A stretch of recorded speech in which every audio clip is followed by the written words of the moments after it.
Have you ever felt like your heart was completely shattered?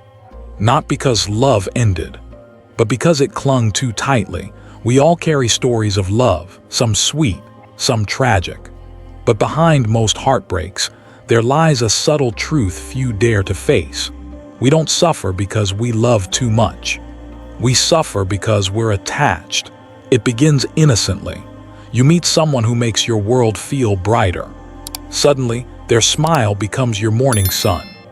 Their voice, your evening calm. It feels like love, but is it? What we call love often comes with hidden strings. We want them to stay. We want them to need us. We want them to never change, never leave, never drift. And when they do, the love that once felt warm turns cold. It hurts, deeply, desperately. But what if we've been confusing love with something else all along?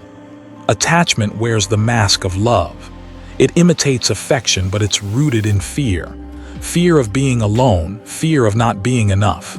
Fear that without this person, life loses color. So we hold on, we grip, we beg, we break. This isn't love. It's addiction. And like all addictions, the more we crave, the more we suffer. In Buddhism, this craving is known as tanha, thirst. Not the thirst for water, but the thirst to possess, to own, to hold on. Tanha is the birthplace of suffering. And when we build our relationships on it, we build them on sand. The Buddha never said love is suffering. He said craving is. You can love someone deeply and still be free. But if your love is laced with fear, control, or dependency, then it's not love, it's bondage. But how did we get here? From the moment we're young, we're taught that true love means finding your other half. Someone who completes you. Someone who belongs to you. We see it in movies, hear it in music. If you leave me, I'll die. You are mine. I can't live without you. It sounds romantic. But is it really love if it demands the other person to fill the emptiness we refuse to face in ourselves? Imagine holding a bird in your hands. If you gently open your palms, the bird may stay. Not because it has to, but because it wants to. But if you close your fists, if you squeeze too tightly, you might crush it or drive it away. That's what attachment does to love. It suffocates what it claims to cherish.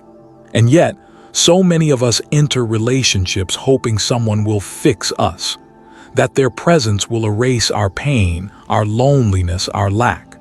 But here's a truth both simple and profound. You cannot heal through someone else's existence.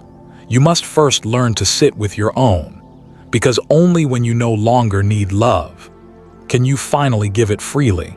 That's what true love is. It's not about possession.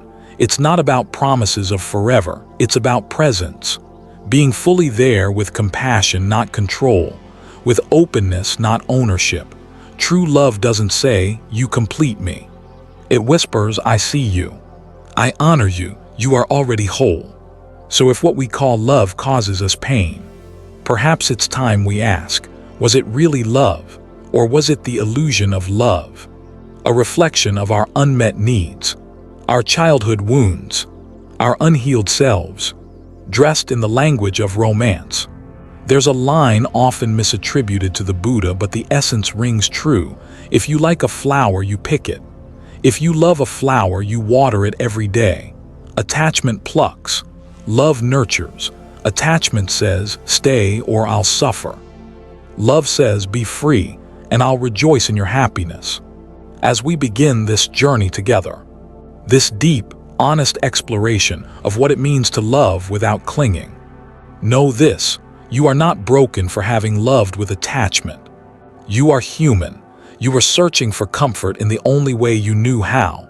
But now, you're awakening to a love that liberates, not the kind that demands, but the kind that gives, not the kind that fears, but the kind that trusts, not the kind that traps, but the kind that lets go with grace. And as this realization begins to bloom inside you, a quiet shift occurs. You begin to see that the pain you carried was never from loving too deeply, but from forgetting to love with freedom. Stay with that thought. Let it settle. Breathe with it. Because something sacred happens when we stop gripping love like a lifeline and start offering it like a blessing. The next story doesn't need an introduction. It lives in the question now forming gently in your heart. If attachment isn't love, then what is? Let's keep walking. It sneaks in quietly, disguised as care, as longing, as devotion. At first, it feels gentle. A pull towards someone, a desire to be close, to hold, to keep. But left unchecked, it grows into something heavier. A chain made of invisible links. And the heavier it gets, the more we mistake its weight for depth. This is attachment. But what is attachment really? It's not love. It's not connection. It's the craving to possess what cannot be possessed. People, moments, emotions, outcomes. It's the silent whisper. Stay as you are because I don't know who I am without you. In Buddhist thought, attachment is called upadana. It's one of the main fuels that keep the wheel of suffering, dukkha, spinning. But this suffering isn't loud at first. It starts as clinging to people, to identities, to roles, to routines. It tells you, this is mine, my partner, my child, my happiness, my control. But life doesn't belong to us. Everything we hold is borrowed, and what is borrowed must one day be returned. When we resist this truth, when we cling to impermanence, hoping it will act like permanence, we suffer. Think of a wave in the ocean. It rises, it peaks. It falls, it returns. Imagine trying to grab that wave with your hands, to freeze it mid-crest because it's just too beautiful to let go. You'd only end up grasping foam. That's what attachment does. It tries to hold still what is always moving. It resists the very nature of life, which is change. But here's where it gets subtle. Attachment doesn't just cling to people. It clings to ideas. The idea of how love should look. The idea of who you should be. The story that your happiness depends on them staying. The belief that your worth is measured by how tightly someone holds you. And slowly, that clinging becomes a prison. Not just for you, but for the one you claim to love. Have you ever felt trapped by someone's love? Like their affection came with silent expectations, unspoken rules. That's attachment whispering through gestures and glances. It says, if you change, I'll be hurt. If you leave, I'll fall apart. If you don't respond the way I need, I'll take it as rejection. Attachment seeks security, not truth. Control, not compassion. It fears loss, and so it tightens its grip.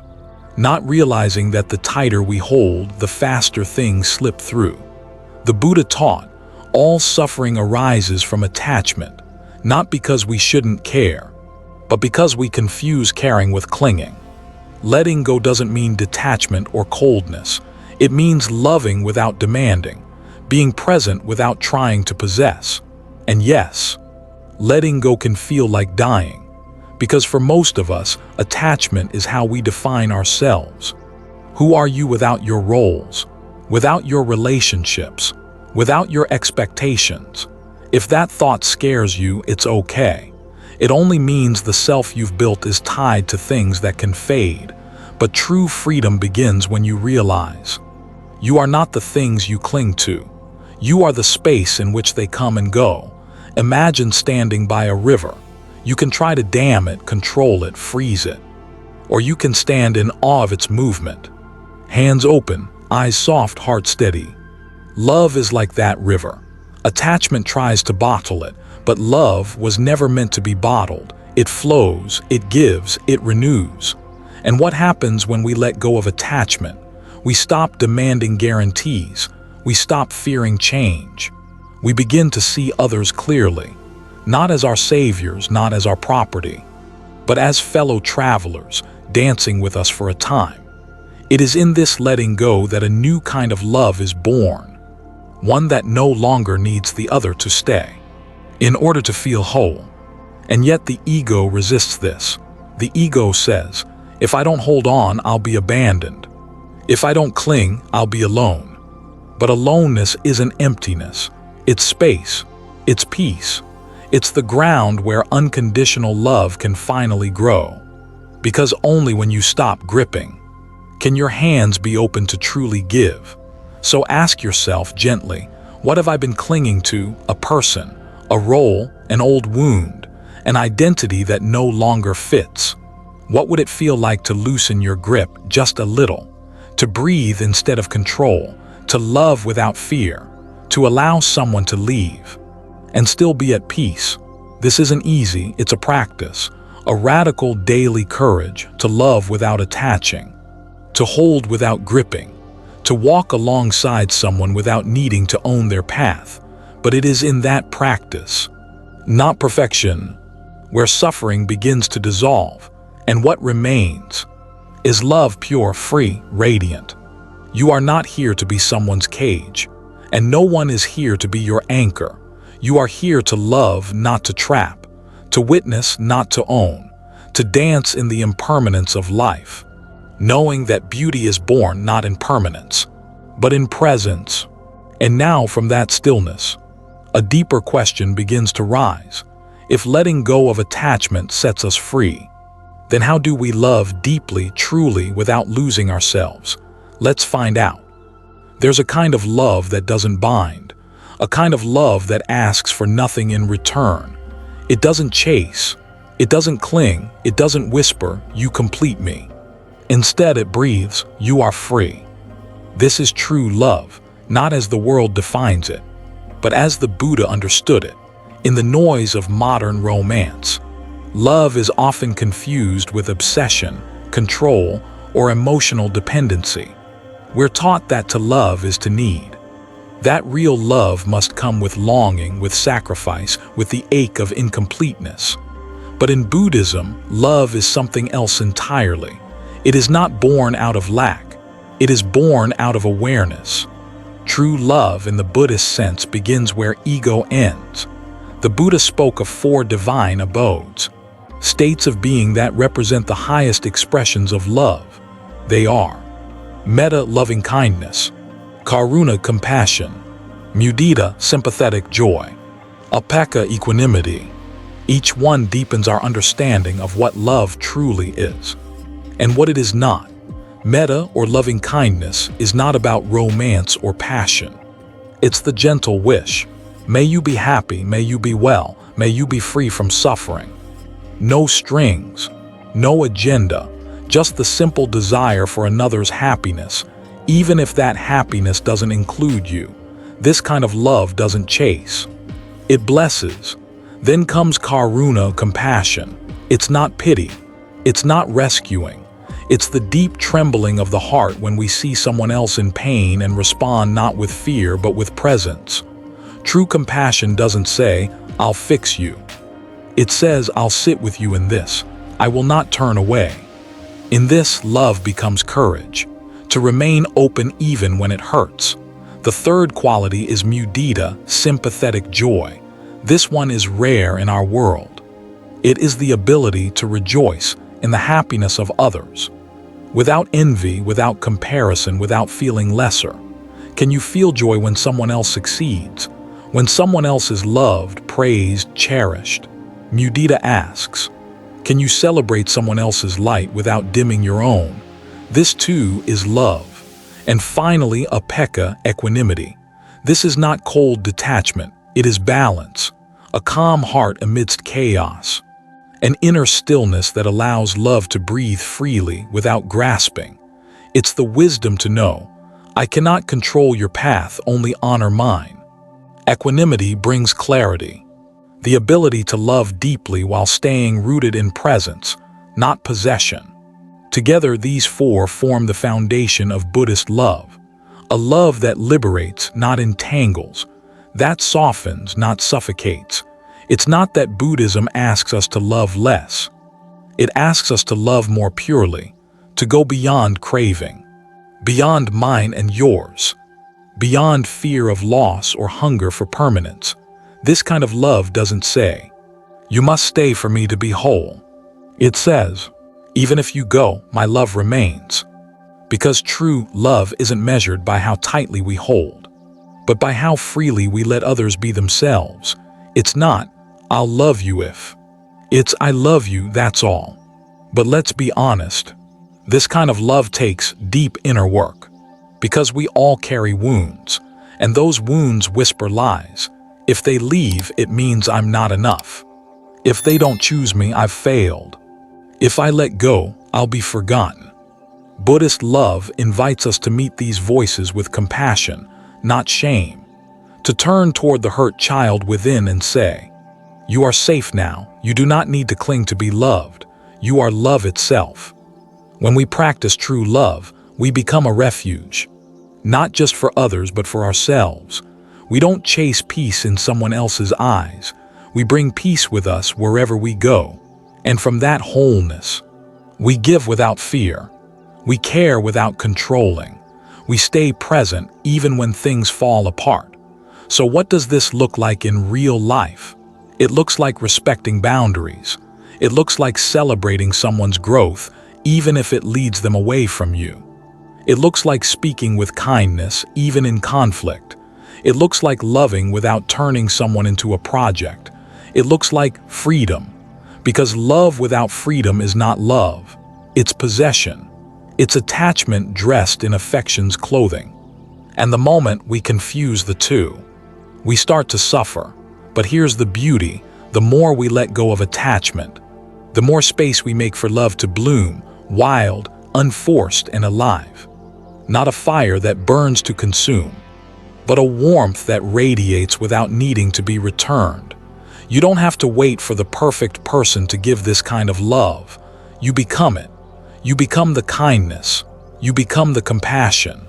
You become the stillness. And in doing so, you offer the rarest gift, a love that heals without holding hostage.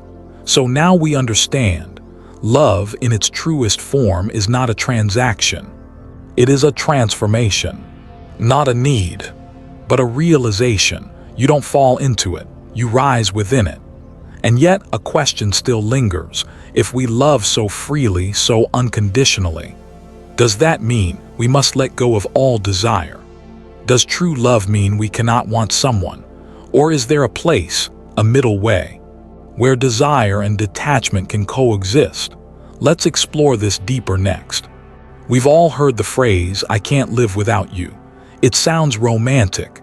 It's written in love songs, whispered in films, and etched into diaries. But behind those words, there's a quiet desperation, a clinging, a fear. And when fear hides beneath love, what we're feeling isn't love at all. It's attachment in disguise. Romantic love, in the way most of us experience it, starts like a wildfire, intense, all-consuming. It devours our thoughts, sets our hearts racing, and wraps us in illusion. It tells us, this person will complete me. Now I am whole. Now I am safe. But Buddhism gently asks us, complete you. From what? Safe from what? Whole compared to what? When we trace these feelings to their roots, we often find a fragile self trying to escape its own emptiness. Let's pause here. We're not saying that romantic love is inherently wrong. The Buddha never condemned love itself, but he did warn about the suffering that comes when we cling to impermanent things, especially people, because here's the truth: people change, people leave, people die. And if your sense of joy, identity, or peace is wrapped around another person, you've built your happiness on sand. The Buddha once said, "From craving springs grief, from craving springs fear. For him who is wholly free from craving, there is no grief, whence then fear."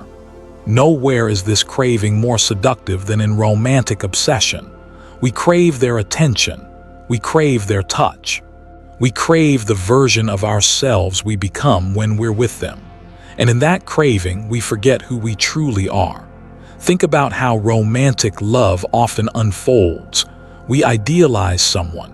We project onto them everything we think we lack. And we fall not in love with the person, but in love with the idea of the person. Soon, that idea becomes a prison. When they act in ways that don't match our fantasy, we suffer. When they pull away, we panic. When they don't need us the way we need them, we feel rejected, even betrayed.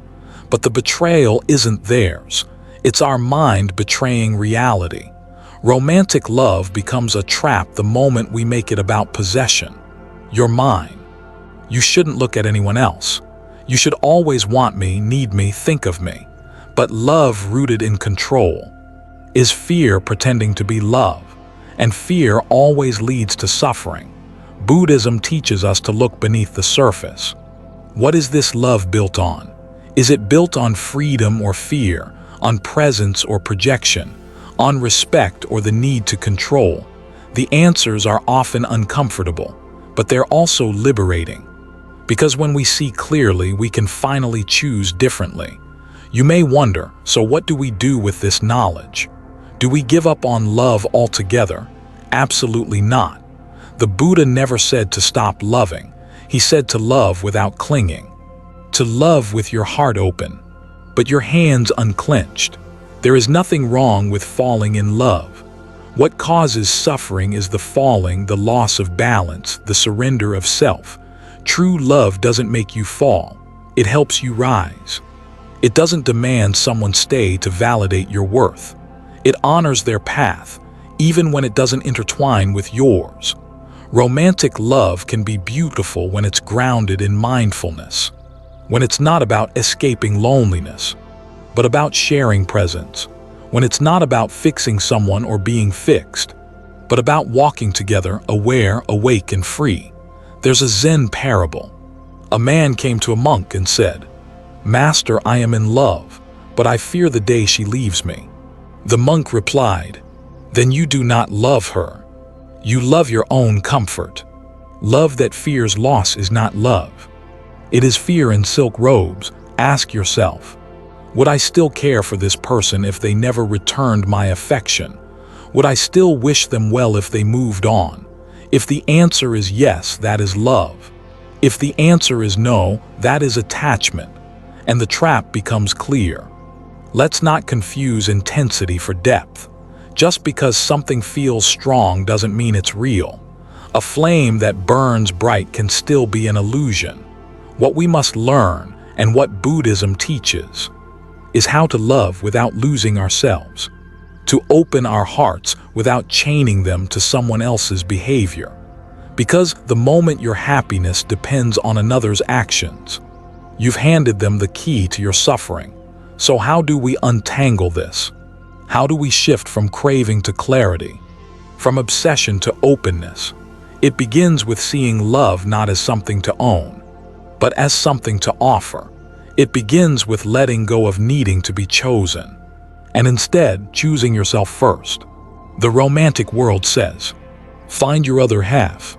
But Buddhism whispers, "You were never half to begin with." Love is not about filling a hole. It's about two whole beings meeting in presence and walking each other home, without chains, without demands, without fear. We say we love someone, but often what we really mean is, "I love you as long as you make me feel secure. I love you as long as you stay how I want you to be." There's an invisible contract hidden inside most relationships. Unspoken expectations, unexpressed fears, unconscious control, and this is where love quietly turns into possession. Buddhism offers a radical truth. Real love has nothing to do with ownership. It is not about molding someone to fit our needs. It is not about keeping them close so we don't feel alone. It is not about tying them to us with invisible strings of guilt, fear, or obligation. Real love is freedom. Not just the freedom we feel, but the freedom we give. When we love someone deeply, truly, we don't try to control them. We honor their path, even when it drifts from ours. We support their growth, even if it leads them away. We don't cling to how they made us feel yesterday. We hold space for who they are becoming today. That's not weakness. That's courage. That's spiritual maturity. But let's be honest. Control feels safe. We're afraid. Afraid of being abandoned. Afraid of not being enough. Afraid that if we don't hold tightly, we'll be forgotten. So we start managing, planning, subtly influencing. We think, if I can just say the right things, if I can just meet all their needs, if I can just make myself indispensable. But in that tight grip, love suffocates. The Buddha taught that suffering arises from clinging. And what do we cling to most fiercely? People, especially the ones we say we love. We hold on to their presence, their words, their affection, their promises. We hold on to who they used to be or who we want them to be. But we rarely love them as they are changing, growing, unpredictable, because real people aren't stable. They evolve, they challenge us. They make choices we can't control, and that's terrifying. Until it becomes liberating. Imagine this. You love someone with no demand that they complete you. No pressure that they heal your wounds. No expectation that they behave according to your story. You simply love, fully, openly, freely, without the urge to capture or contain. That is not detachment. That is the highest form of love. There's a beautiful Buddhist parable. A student asked the master, "Is it wrong to want someone to stay in your life?" The master replied, "Wanting is not the problem. Needing them to stay for you to be whole, that is." There's a difference between welcoming someone and grasping at them. One is love, the other is fear dressed in longing. Let them be. Let them have their own sky. Let them chase their own dreams. Let them hurt, heal, and grow on their own terms. You're not their keeper, you're their witness. Their companion, not their cage. This doesn't mean you don't care. It doesn't mean you accept being treated poorly. Boundaries are a form of self-love, not control. But when you let go of the need to change someone, you begin to love them for who they are, not who you want them to be. And when you give someone the space to be free, you create the rarest thing in this world, a relationship without fear. True love says, "I love you whether you choose me or not. I want your happiness even if it doesn't include me. I trust the unfolding of your path even if I don't understand it." This is not weakness. This is strength grounded in wisdom, because the strongest love doesn't tie people down. It sets them free. The lotus flower is often used in Buddhism as a symbol of purity. It grows in muddy water, yet rises above, untouched. In the same way, we must learn to let our love grow in the mud of uncertainty, but not be stained by the dirt of possession. Love without control is not detached. It's deeply engaged, yet inwardly free. When we release the urge to control others, we also release ourselves. We free our own heart from constant tension. The checking, the worrying, the needing, the managing. And in that quiet, we finally find peace. Here's a question to sit with. Would you still love them if they never changed the way you hoped they would? If the answer is yes, you're loving from your soul, not your fear. Why do we hold on so tightly? Why does the thought of losing someone feel like the world collapsing beneath us? Why do we often confuse love with need? Deep down, many of us carry a silent ache, a hollow space inside, shaped by past wounds, forgotten dreams, unmet needs. We look outward, hoping someone will come and fill that space. We think, if I find the right person, I'll finally feel whole. If they love me enough, I won't feel so empty. If I have their attention, I'll matter. This is the beginning of craving and the end of peace.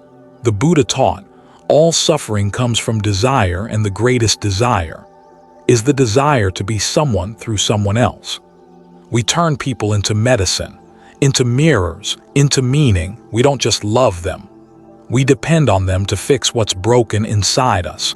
But here's the truth. No one can complete you.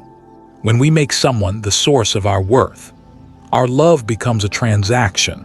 I give you my love so you'll make me feel safe. I care for you so you'll care for me back. I need you so you must stay.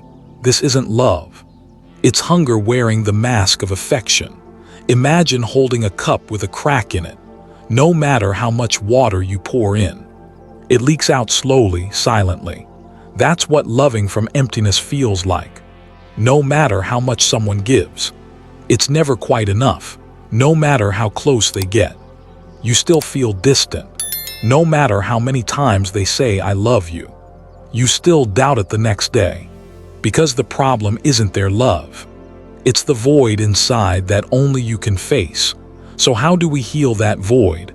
The Buddha didn't offer a partner, he offered a path inward. A path toward seeing the illusion of the self we're so desperate to protect. A path to dissolve the craving that clings and calls it love. Because when we begin to know who we truly are, not the image, not the ego, but the still, spacious awareness beneath it all, we stop needing others to define us.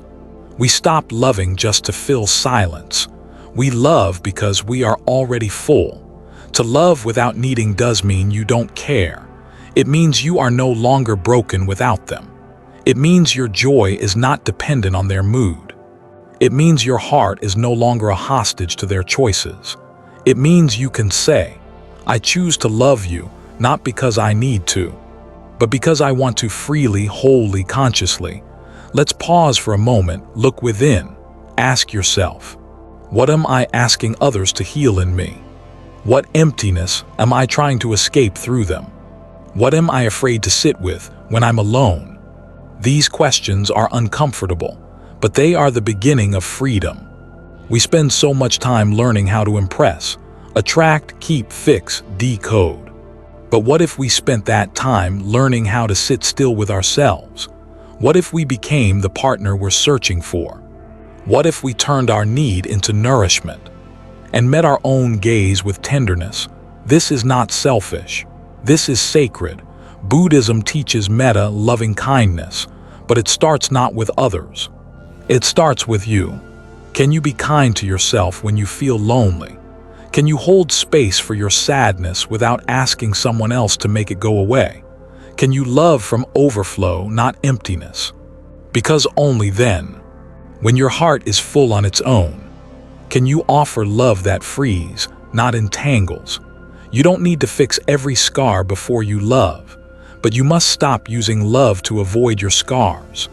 Loving without needing means saying, I have wounds, but I won't make you responsible for them. I have fears, but I won't use you to silence them. I will love you without asking you to complete me. This kind of love doesn't trap, it awakens. It doesn't demand, it invites. It doesn't fear change, it flows with it. So many relationships fail not because people stop loving, but because they never started from wholeness. They started from fear, from need, from an unconscious bargain, be my solution or I'll feel lost again. But when love rises from a healed heart, there's no pressure, no panic, no pretense, just presence. And here's the miracle. When you no longer need someone to fill you, you finally see them as they are. Not as your savior, not as your project, but as another soul on their own path. You can love them as a whole being, not a missing piece. And they can breathe, because you're not asking them to carry your loneliness anymore. So breathe with me. Let go of the idea that love must fix you. Let go of the idea that you're incomplete without someone. You are not a puzzle missing a piece. You are the whole sky, and love is the wind that moves through it. It's easy to talk about letting go. It's harder when they're standing in front of you, smiling, crying, needing, leaving. It's one thing to say, I love you without attachment, and another to practice it when your heart wants to hold tight. So how do we live it? How do we love and still let go?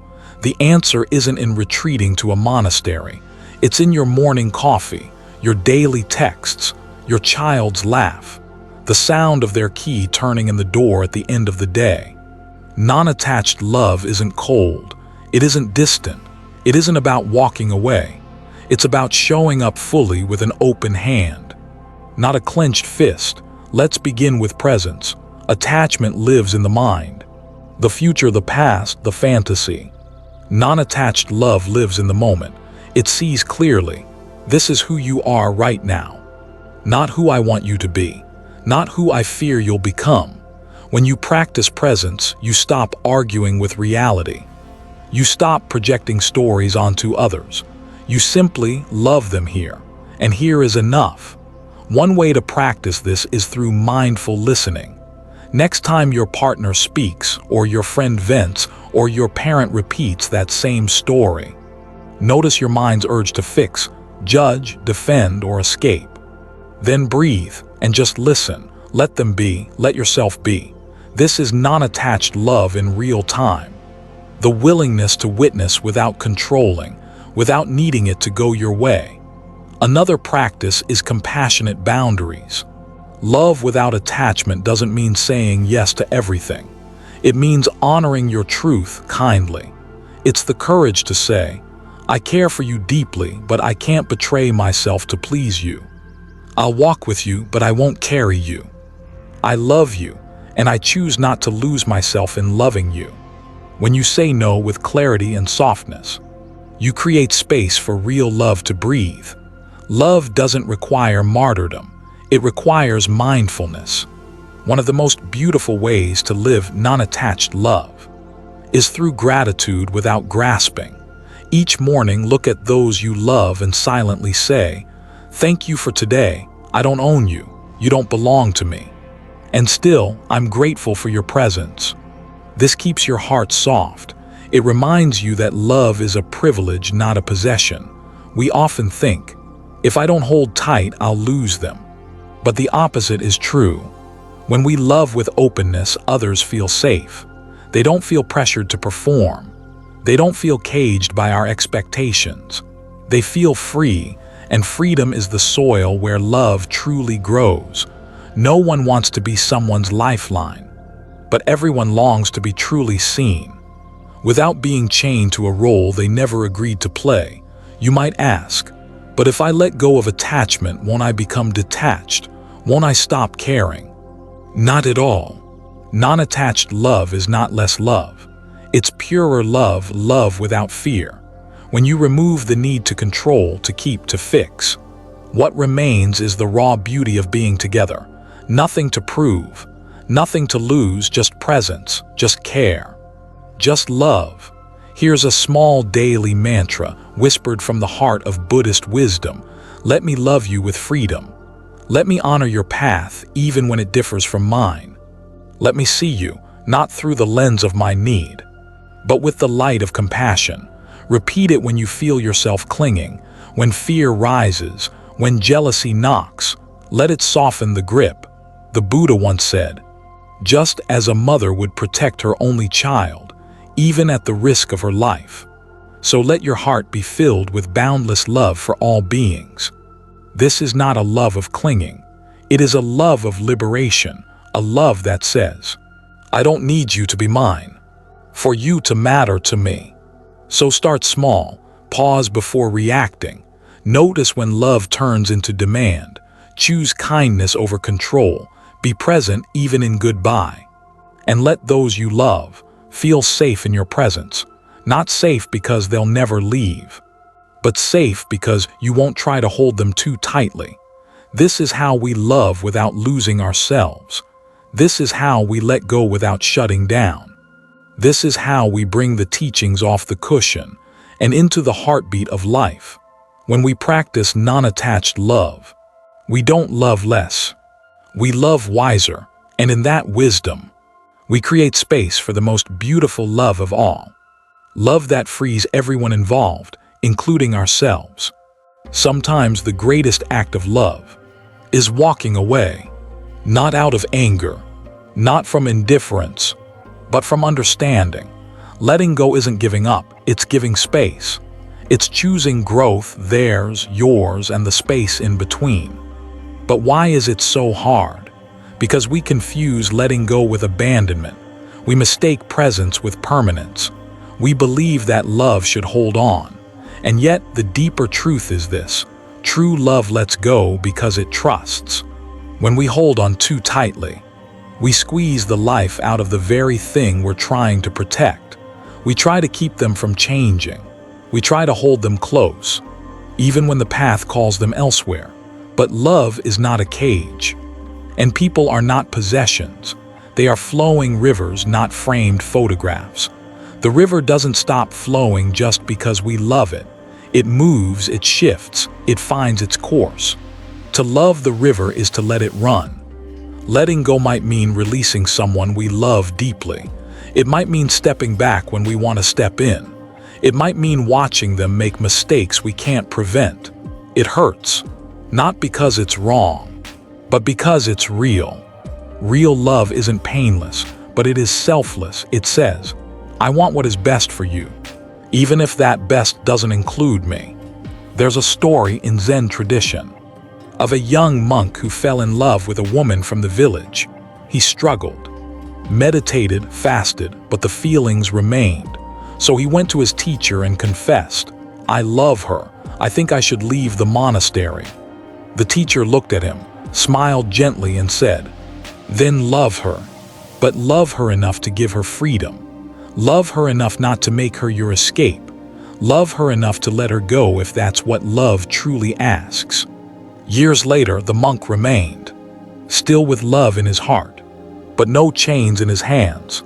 Letting go is not a passive act. It's not doing nothing. It's an active surrender. You're choosing to trust life. You're choosing to respect the other person's journey. You're choosing to stop forcing something to fit. You're not abandoning love. You're returning it to its natural form, freedom. Sometimes we must let go of people, sometimes of dreams, sometimes of the version of someone we've been clinging to. Sometimes we must even let go of the version of ourselves that only knew how to love through attachment. And when we do, we grieve. Grieving is natural. Grieving means it mattered. But grief isn't the end. It's the doorway. Through that doorway, a different kind of peace appears.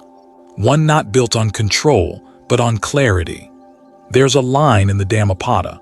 Whatever is subject to arising is subject to ceasing. Know this, and you will not cling. This isn't cold. This is compassion with eyes wide open. It sees the impermanence of all things and chooses to love them as they are, not as we wish they stay. That's not detachment, that's wisdom. To love in this way requires bravery. You must face the silence after the goodbye. You must feel the ache without numbing it. You must resist the urge to chase or beg or bargain. You simply bow and allow what is. To be, this is the highest form of love, not holding someone down, but lifting them by letting go.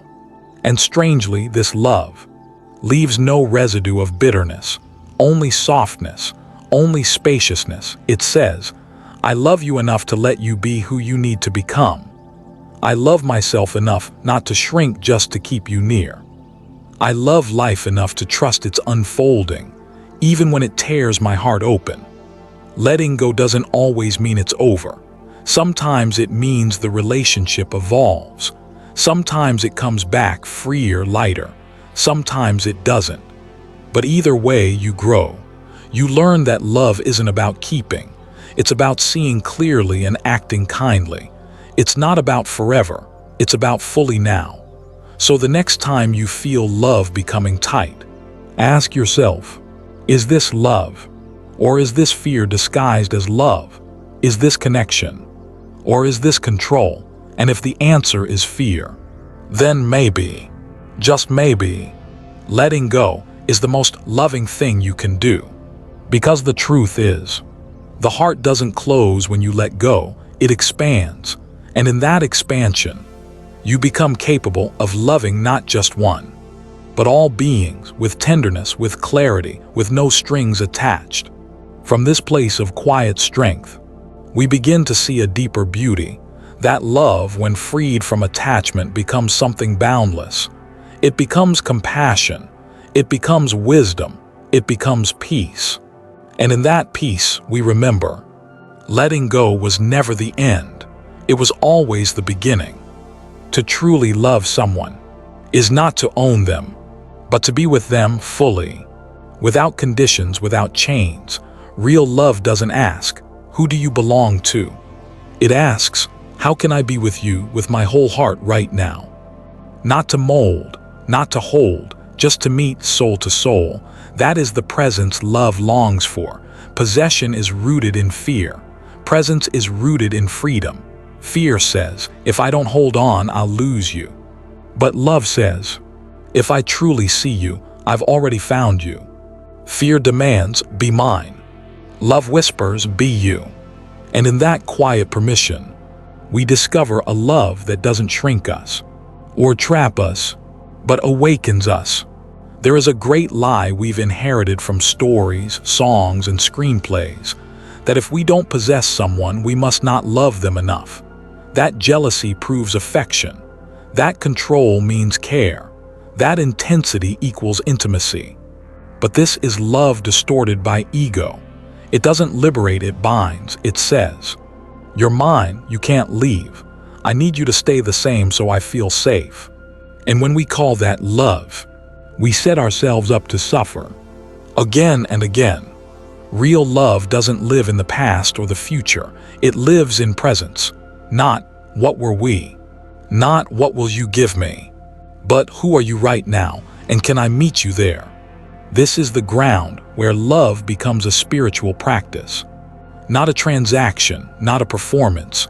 A moment-to-moment presence, like a mountain steady, like the breath aware, like the sky open. The Buddha once said, when you like a flower, you pluck it. But when you love a flower, you water it daily. Possession plucks, presence nurtures. The plucker wants beauty for themselves. The one who waters wants beauty to blossom. This is the shift from craving to compassion. From I want you for me, to I want joy for you. Imagine sitting with someone you love. No need to fix, prove, or impress. Just holding space, breathing the same air, listening with your whole being. No phones, no plans. No pressure, just presence. This is rare. This is sacred. This is love. And presence isn't only physical. You can be sitting beside someone and still feel 1,000 miles apart, or be halfway around the world and feel fully connected. Because presence is not geography. It's attention, it's intention. It's the energy of your being saying, I'm here with you. And this is what the soul craves far more than possession. Not to be owned, but to be seen. When you stop trying to possess, you begin to perceive. You see their fears not as threats but as tenderness. You see their freedom not as distance but as beauty. You see their becoming and cheer it on, even if it grows them away from you. This doesn't weaken love, it purifies it. It makes your love a blessing, not a burden. Think of the sun. It warms everything it touches. It asks for nothing in return. It doesn't say, I'll shine only for you. It just shines. That's what love looks like. When it's presence, not possession, it radiates. It doesn't restrict. And presence isn't always easy. It demands that we stay awake, that we don't escape into fantasy or fear, that we love this real version of someone, not the one in our heads, but when you meet someone fully without needing to own them, a deep trust arises, and in that trust, love becomes what it was always meant to be. An open hand, not a closed fist, a warm gaze, not a tight grip, a shared breath, not a binding vow. So if your love feels heavy, ask yourself, am I present with this person? Or am I trying to possess them? Am I loving them? Or am I trying to keep them? Let that reflection soften you. Let it show you how to stay close without clinging. Let it guide you toward the kind of love that gives both people space to breathe. Because in the end, the greatest loves are not remembered for how tightly they held, but for how deeply they were felt. In a single, sacred moment, real love doesn't need chains to stay. It chooses to stay. Again and again. In freedom, in awareness, in truth. And when it's time to part, that love doesn't disappear. It becomes the silence that still warms your chest, the memory that still teaches, the light that never stops shining. Because real love never leaves, it just keeps becoming. Love was never meant to be a cage. It was meant to be wings, not a contract. but a connection, not a prison, but a path. And if we've misunderstood it, if we've mistaken need for devotion or possession for presence, it's not our fault. It's what we were taught, what we were shown, what we were told love must be. But now we know different. Now we've seen through the illusion. We've walked together through the fire of attachment. We've watched the smoke of craving cloud our hearts. We've tasted the ache of clinging and touched the calm of letting go. And somewhere along this path, a quiet truth began to rise, that real love doesn't bind, it liberates. It doesn't demand, it gives. It doesn't shrink the soul, it expands it. The Buddha never asked us to stop loving. He only asked us to love wisely, to love in a way that lessens suffering, that deepens compassion, that awakens truth. And the truth is simple: clinging causes pain, freedom brings peace. Love can either be a path to ego or a path to awakening. One suffocates, the other sets free. We live in a world obsessed with forever. But the wise don't cling to permanence. They hold the moment like a sacred gift, not a possession, but a presence. They know that the most beautiful things in life cannot be kept. The sunset, the breath, the beloved, you don't own them, you experience them fully, gratefully, without grasping. And what if that's what real love is?